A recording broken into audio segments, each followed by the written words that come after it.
او دومره خوشحاله یم لکه څنګه چې به زمونږ پرویز خټک چې و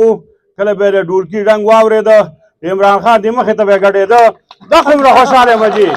او 6% چې دی جماعت اسلامي ده نو زما په خیر جماعت اسلامي ته ویم چې تاسو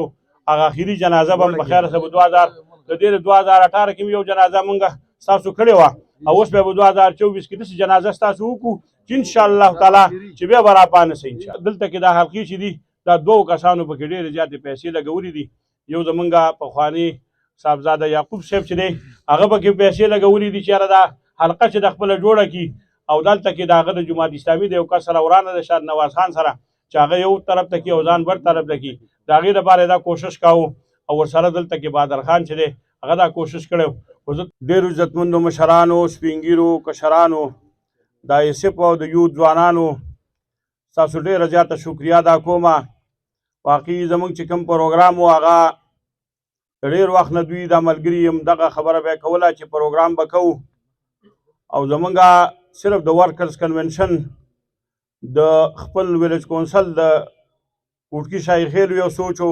بیا د هغې نه وروسته زمونږ ملګري راجمع شو او هغوی د یونین کونسل معیار په سطح باندې دا پروګرام وټاکه چې یاره مونږ د یونین کونسل معیار او د ورکرز کنونشن انعقاد کوو دا دلته کې به انشاءالله دغه کنونشن کوو خو ستاسو د ټولو هغه ملګرو کوم چې زمونږ جیني کلي مشران دي یا زمونږ د ګمبیره یا د شاونو کسان دي یا د معیارو کسان دي یا زمونږ د جبهګۍ ویلیج کونسل کومه ملګري دي ورسره د کوټکي او د مناصر د مرخڼو د ټولو چې هغوی به دې کې هغه ملګرو دلته کې به شریک وو او هغوی دا پروګرام چې دی هغه جوړ که او نن یو کامیاب جلسه وشوه ستاسو ډېر زیات مشکور یم د هغه ټولو ملګرو د هغوی شکریه ادا کوم زه نن ډېر زیات خوشحاله یم ځکه چې یو سیاسي کوم یو کس سیاست کوي او هغه دا وویني چې ډېر خلک را جمع شوي دي نو هغه په دې باندې ډېر زیات خوشحالېږي او دومره خوشحاله یم لکه څنګه چې به زمونږ پرویز خټک چې و کله به یې د ډولکي ډنګ واورېده د عمران خان د مخې ته به یې ګډېده دغه دومره خوشحاله یم جي او دغه کسان مې هم داسې لیدلي دي چې عمران خان صاحب بس خوځېدلو دوی به ورته ودرېدل او لاس په نامه به ولاړو کاش دغه خلکو ته نن دا خبره کومه چې نن تاسو د عمران خان دا خبره څنګه یادوئ عمران خان پسې دا خبرې چې تاسو کوئ دا تاسو له په خوله درځي زما په خیال په خوله به نه ورځي خو ډېر زیات مجبوره دي کله چې یو سړی غلا وکړي او غلا چې ده نو هغه ډېر بد شی دی ډېر زیات دا غل چې دی ډېر زیات کوزګوری او دا سر یې ټیټي زما په خیال دا کوم کسان چې تللي دي د پي ټي آی یې پرېښودی ده عمران خان صاحب یې پرېښودی دی صرف او صرف د دې وجې نه یې پرېښودی دی چې دوی ډېر زیات غټ غله او د اربونو روپۍ والې وې ځکه یې دا سر ټیټ کړی دی او نن په دې باندې دا خپل اغلا بچ کوي او انشاءالله تعالی دغو ته هم دا خبره کوو د عمران خان صاحب وخت را روان دی او تاسو به په خپله هم دا خبره کوله چې دا ووټ چې دی دا صرف او صرف د عمران خان صاحب دی وروسته به ستاسو نه دا یوه خبره تپوس کوو چې تاسو څومره غلا کړې ده دا غلا به دنه بیرته وباسو د نواز شریف دا نن چې چغې وایي او نن د چا په خپو کې ناست دی او مخکې به یې ورسره خبره کوله په ننن مې کې چې کله د پرویز خټک سره کومه خبره د دغه سره راغله پرویز مشرف سره خبره راغله د هغې نه پس بیا د ټوله ورځ دا خبره کړې وه چې د اسټبلیشمنټ خلاف بیانونه ورکول د هغې نه وروسته بیا د دې ته رسېدلی دی چې نن د هغوی په خپو کې ناست دی او چې هغوی ورته څه وایي چې کښېنه نو کښېني او چې پاڅه نو پاڅي عزتمندو دغه ته به انشاءالله دا خلک ټول رسوو چې دوی بیرته دغه خلکو ته ناست دي او دغه شان د دغو دا تالیسي دي دغه به سټي انشاءالله عزتمندو زه دا خبره تاسو ته کوم چې 1947 کې پاکستان آزاد شوی دی او د پاکستان د ازادۍ چې کومه خبره وه نو په کې اهمه خبره دا وه چې موږ 2 قومیتونه دلته اوسېدو چې هندوانو او مسلمانانو او موږ دلته دا یوه خبره وشوه چې لا اله الا الله د پاکستان مطلب څه دی لا اله الا الله په دې باندې دا پاکستان آزاد شو نن په دې ملک کې د لا اله الا الله خبره څوک کوي صرف یو عمران خان یې کوي اسلامي فلاحي ریاست زه عمران خان صاحب سره ولې ملګری یم زما چې کله د هغوی منشور وکوته نو په هغې اولنۍ خبره دا وه په 1 نمبر باندې د مدینې منورې طرز ریاست عزتمندو د هغه ریاست خبره کوو چې کومه د مدینې منورې د طرز ریاست ده هغه د رسول الله صلی الله علیه و آله وسلم هغه او یا د خلفاء راشدینو په وخت کې چې کوم ریاست و مغه ریاست خبره موږ ورسره د هغې ملګري یو او ما بار بار د هغه سره چې کله وزیر اعظم هم دا خبره مو ته کړې وه چې زه ستا ملګری یم نو د هغې پورې ملګری یم ستا چې تر څو پورې ته دا خبره کوې چې امر بالمعروف او نهي عن المنکر د دې نه علاوه چې ته دا خبره کوې د کرپشن خلاف جنګ کې د هغې نه وروستو ته دا د مدینې منورې طرز ریاست غواړې اسلامي فلاحي ریاست غواړې او د غلامۍ نه نجات غواړې موږ دا تاسو حقیقي ازادي غواړې نن د غلامۍ خبره کوو موږ دا نن چې دا رژیم چینج خبره شوې ده دوی هغې نه یادوي چې د شپې 12 بجې عدلیه چې ده هغه په حرکت کې راغله په حکم 12 بجې وي چې زمونږ سپریم کورټ چې دی نو کلاو شو تر اوسه پورې سپریم کورټ د ورځې د سهار نه کولاویږي خو زمونږ د شپې او د اتوار په ورځ باندې کولاو شو او د هغې نه پس څه فیصله وشوه بار چې وینو بختربند ګاډي راله او هغه ودرېدله محبوب شاه چې دی نو هغه زما خواله راغی وی بار خو بختربند ګاډي راغلي دي او اوس زمونږ د نیوو وخت دی ما ورته وویل چې دا ټول خلک نیسي محبوب شاه ما ورته هم نیسي غم یې مه کوه او د هغې نه پس به عمران خان صاحب ځي جیل ته موږ به ورسره ځو انشاءالله دغه تکبیر چې و دا چا کړی و د دې په شا باندې څوک ولاړ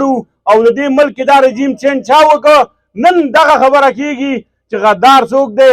دا ملک چې دی سایپر خبره کېږي نو د سایپر دا کیس چې چلیږي رونو په هغه چا باندې دی وچلی چې چا دغه رژیم چینج کامیاب کړی دی دغه بختربند ګاډي راوستي وو دغلته کې دغه سپریم کورټ یې کولاو کړی او د سپریم کورټ نه پس دغه ججان یې راوستي وو او چیف جسټس سموټ واغسته او د هغې نه پسې بیا زمونږ په حکم په 12 بجې دا حکومت ختم شوی دی د هغې خبره ته کوو چې د هغې حکومت نه وروستو په دې ملک کې کوم حالات راله اقتصادي طور د عمل څنګه کوم ځای ته ورسېده او اوس به نور کوم ځای ته رسي عزتمندو زه تاسو ته دا یوه خبره کوم چې د هغې نه پس ګراني چې ده هغه کوم حد ته ورسېده چې 13% وه هغه 28% او 29-30% ته ورسېده او نور هم دا ګراني وي نور هم راځي او تاسو نن د بجلی بل چې دی نو هغه څوک نشي ادا کولی دا حالات چې دي دا چا جوړ کړه دا رژیم چینج والا جوړ کړه او نن یې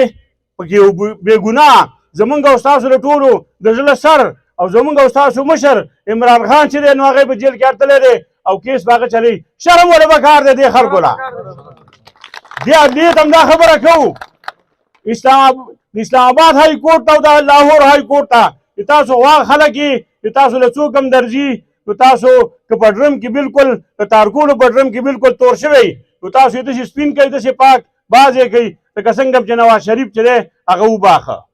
اول هم دغه کړې وه چې دا چې دی دا ټول دا دغه 2 ریفرنسې چې وو د هغې خلاف د غلا کیسونه چې پکې وو او ناجایز پیسې د دې چې نه ایستې وې منی لانډرینګ یې کړی او بارې پراپرټیانې جوړې کړې وې تاسو ورته وویله چې د دې تاسو منی ټریل راوړئ هغه د منی ټریل هغه کوشش وکړو خو ناکام شو هغې رانه او دغه خبره یې وکړه چې زما پلار چې دی نو هغه یو خبره دا واورئ د هغه پلار چې ما وویل چې زما پلار ډېر مالداره سړی و بلکې دغه مریم نواز دا ویلي چې زما نیکه چې و نو هغه ډېر زیات مالداره و بل طرف ته شهباز شریف راپاڅېده زما پلار چې دی نو هغه یو ذمېدار و او د هغې نه پسې بیا محنت وکړه او دا پیسې وګټلې دا پلاران یو دي که 2 دي اوس په دې هم نه پوهېږو ځکه چې دواړه چې دي نو رونه دي نواز شریف شهباز شریف دواړه رونه دي اوس نن سبا چې د هغې کومه خبره ده دا بیان زمونږ را صحافیان رونه ولاړ دي دا دې زما دغه خبره هم وګوري او دا دې راواړئ او زما د دې سره بالکل موازنه وکړي که زه غلطه وایم بالکل خپله خبره واپس اخلم زه سیاست هم بیا نور نه کوم خو که دغه کسان دا دواړه رونه چې دي نواز شریف او شهباز شریف رونه او د یو پلار مالدار او د بل غریبي نو بیا خو موږ په دې نه پوهېږو چې پلاران یې دوی نو چې د چا پلار پکې زیات دغه شان دوه شوي نو چې د هغه پلار هم خپل معلوم کړي چې زما دا پلار د کوم یو دی چې د دې بل پلار کوم یو دی او د شهباز شریف دا کوم یو دی د هغې نه پس بیا داسې کسان اسټبلیشمنټ والا که دا فرض کراولي چې د هغې د پلار پته هم نه لګي او سبا دی به موږ وزیر اعظم کوي داسې وزیر اعظم اوس نشو منلی عزتمندو نن تاسو دا وایم 70% په دې ملک کې 70% انشاءالله تعالی دا چې دی عوام دا د عمران خان صاحب ملګري دي دا به څنګه ختموي دا به څنګه لرې کوي د دې دپاره ستاسو سره کومه داسې جادو در سره دی د دې وجې نه هغوی الیکشن نه کول غواړي په 8 فروری باندې اعلان کړی دی اوس وایي د 8 فروری باندې که فرض کا دا الیکشن وشي نو بیا به هم عمران خان راځي او دې ځل چې راځي نو په ټوټل میجارټي نه به هم اخوا انشاءالله دومره به د هغه په قوت کې راځي بیا به ورسره څنګه خبره کوو انشاءالله بیا به ورته وایو چې دا ګز او دا میدان تاسو دا خبره کوم چې را روان وخت کې انشاءالله عمران خان صاحب به د دې ټولې دنیا د مسلمانانو مشري او دا ټول مسلمانان 56 ملکونه چې دي دا به انشاءالله راغونډو او په دې ټوله دنیا کې چې دا کوم د مهدي اخر زمان دپاره کوم زمونږ لښکر تیارېږي هغه لښکر دپاره به موږ تیارېږو انشاءالله یو تبلیغ والا دي چې هغوی لګیا دي او بل طرف ته به انشاءالله تعالی عمران خان صاحب د تبلیغ په شکل کې انشاءالله یو خپل لښکر تیاری او دا دواړه به په شریکه باندې د مهدي اخر زمان هغه لښکري چې هغه به د ټولې دنیا د مسلمانانو دپاره جنګ کوي انشاءالله د پرویز خټک یو دغه کړې ده جلسه کړې ده زما په خیال چې هغه ته خو دا خبره وکړو چې د ضلعې په سطح باندې یو ډېر لوی لیډر او د پارټۍ ځان ته چیرمین وی او دا ټول کسان د ځان سره نور هم راغونډ کړي او د دې ځینې هم ډېر خلک بوتلی خو د هغه دومره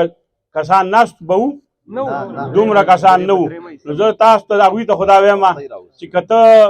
صحیح لیډر واقعي او ځان ته سیاستدان وی او ډېر وخت کوشش کړی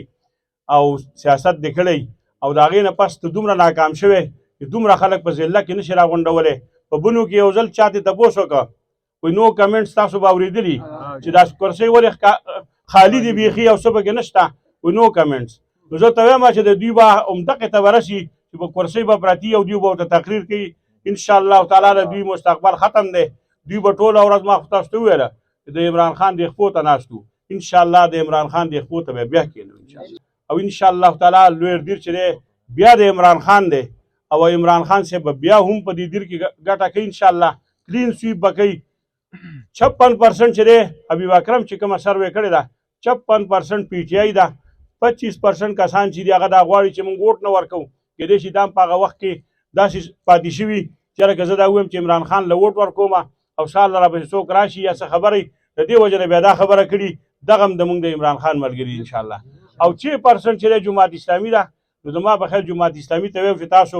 هغه اخري جنازه به هم په خیر سره به 2000 د دې 2018 کې یو جنازه مونږ ستاسو کړې وه او اوس بیا به 2024 کې داسې جنازه ستاسو وکړو چې انشاءالله تعالی چې بیا به راپانه سي انشاءالله او د دې نه علاوه د دې نورو پاټواډو ذکر نه کوم ځکه چې د هغوی په خپله جنازې په خپله کړي دي نو د هغوی که زه تاسو ته ووایم نو دلته کې ذکر نه دی پکار د هغوی د سره نه 1% او 2% والا دي خو څوک پکې د سره چا حساب کړي دي نو دې وجه نه زه پکې ولې حساب کوم عزتمندو انشاءالله را روان وخت چې هغه ستاسو دی او زه په خپله خبره نه کومه خو تاسو به دا کتلي اوس دلته کې دا حلقې چې دي دا 2 کسانو پکې ډېرې زیاتې پیسې لګولې دي یو زمونږ پخواني صاحبزاده یعقوب صاحب چې دی هغه پکې پیسې لګولې دي چې یاره دا حلقه چې د خپله جوړه کړي او دلته کې د هغه د جماعت اسلامي د یو کس سره ورانه ده شاد نواز خان سره چې هغه یو طرف ته کړي او ځان بل طرف ته کړي د هغې دپاره دا کوشش کاوه او ورسره دلته کې بهادر خان چې دی هغه دا کوشش کړی خو زه ته یو خبره کوم چې بهادر خان لمدې ځل دا ووټ ورنه کوي او دا خبره به تش میدان پاتې شي او موږ ته الله تعالی خلاص کړي ډېره مهرباني